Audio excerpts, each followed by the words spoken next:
Hello and welcome to my ranked list of all 20 Michelin Bib Gourmand 2025 restaurants in Chiang Mai, Thailand. Huan Soontaree was my first experience of Lana cuisine, and it set a high standard. According to Michelin, Soontaree Vechanon doesn't just own Soontaree's house, the singer also performs here nightly. Set on the Ping River in an open air Lana style building with more tables outside, this charming restaurant can accommodate up to 350 guests. Among the northern Thai cooking they serve is their signature boneless merle fish stuffed with pork. It's a creative dish with the well seasoned sausage proving suitably fragrant and spicy. As usual, let's cover the non food elements first. Tucked on the riverside in a residential neighborhood about a 15-minute drive north of the old city, the place doesn't, in my opinion, get nearly as much business as it deserves because it's rather out of the way and has been open way too long to hold any novelty for locals, about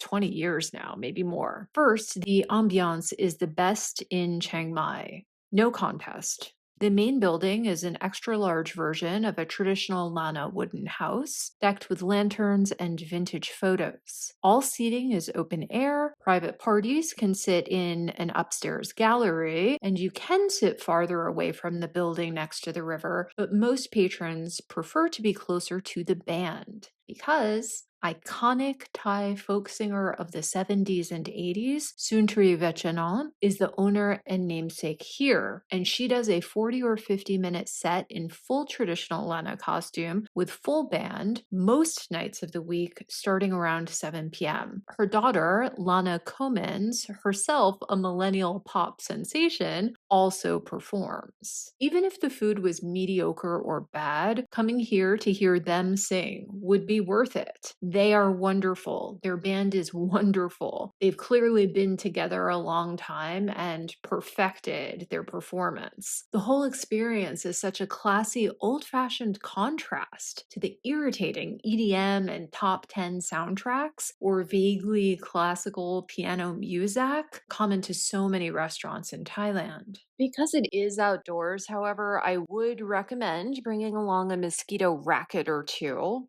And sorry, but it's true. I would characterize the service as lazy. Because the decor is so romantic, it is great for a small party. It is great for a date, but the live music makes it particularly appealing for a solo diner. As for the food is good.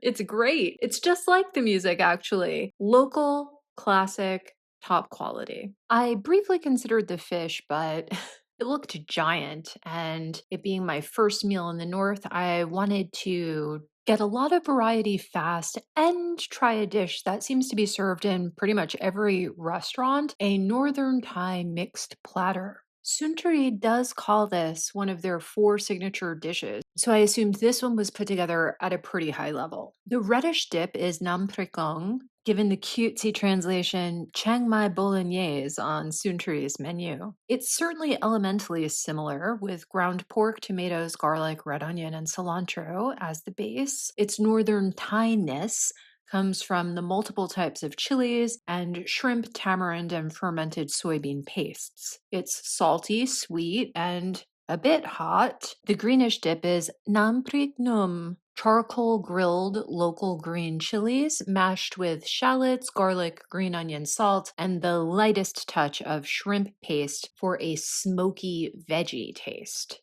FYI, nam prik means dip or relish, usually prepared with chilies and shrimp paste. These are on almost every menu in Chiang Mai, and one thing I love about Soontaree's is that the recipes haven't changed since the place opened in the 90s, and they were local standards back then. They're not trying to do any kind of modern fusion, royal, backwoods, exotic, etc. There's zero concept here. The menu is more or less what a rich northern Thai family would be proud to serve if they were throwing a big fancy birthday party in 1979, and I love that. In the center are pork rinds or kep mu, the most common thing to dip in the various northern Thai dips.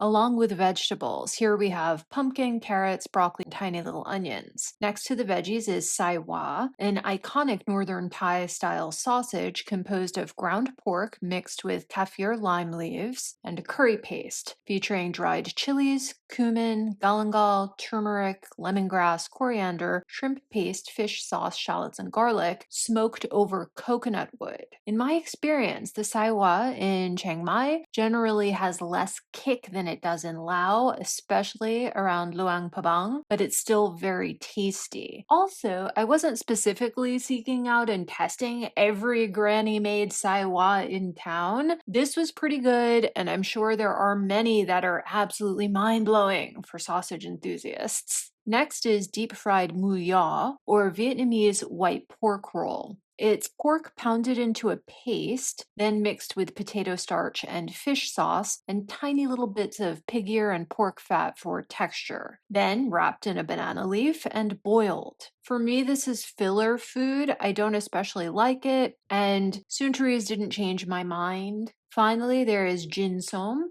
which is made by mixing minced pork with a bit of pork rinds, garlic, salt, and steamed sticky rice, wrapping twice in banana leaves to make an airless environment, and leaving to ferment for 3 days. I've tried it several times in Thailand and Laos. It is not for me, and I barely ever touch it. As with the mu ya, theirs didn't convert me, and not being a fan to begin with, I can't really say, certainly not fairly, if it was good or not. I also tried the head tub puffball mountain mushrooms cooked with acacia in a creamy curry. I love mushrooms.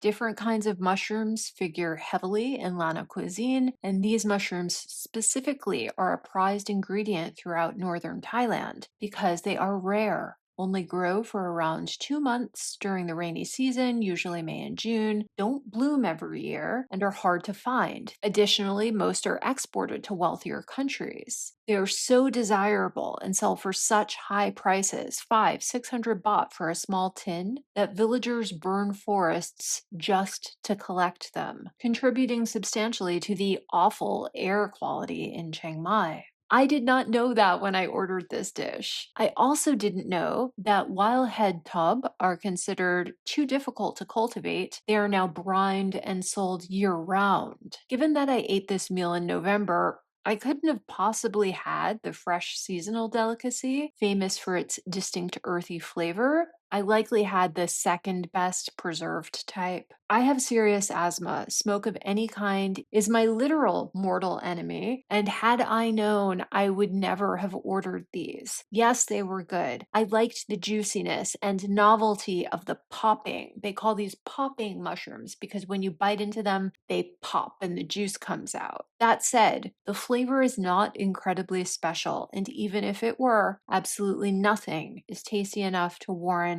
setting forest fires. So I find myself in the position of liking this dish quite a lot, but also not being able to recommend it. I'm putting it down to living and learning. You've been warned. I would certainly go back to Soontarees and eat other things. In the end, Soontarees is a Chiang Mai institution and a must visit.